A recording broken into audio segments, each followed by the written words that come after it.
Kitui Governor Charity Kaluki Ngilu has called on Kenyans to be wise as the country prepares for the fresh presidential election. Speaking during the burial of her sister in Kamuthanga, Machakos County, the opposition figure said Kenyans had been given another opportunity to make their choice known in the presidential race and should use it wisely.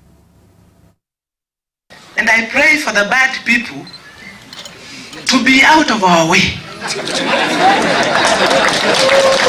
And I also pray, and I am praying honestly, that person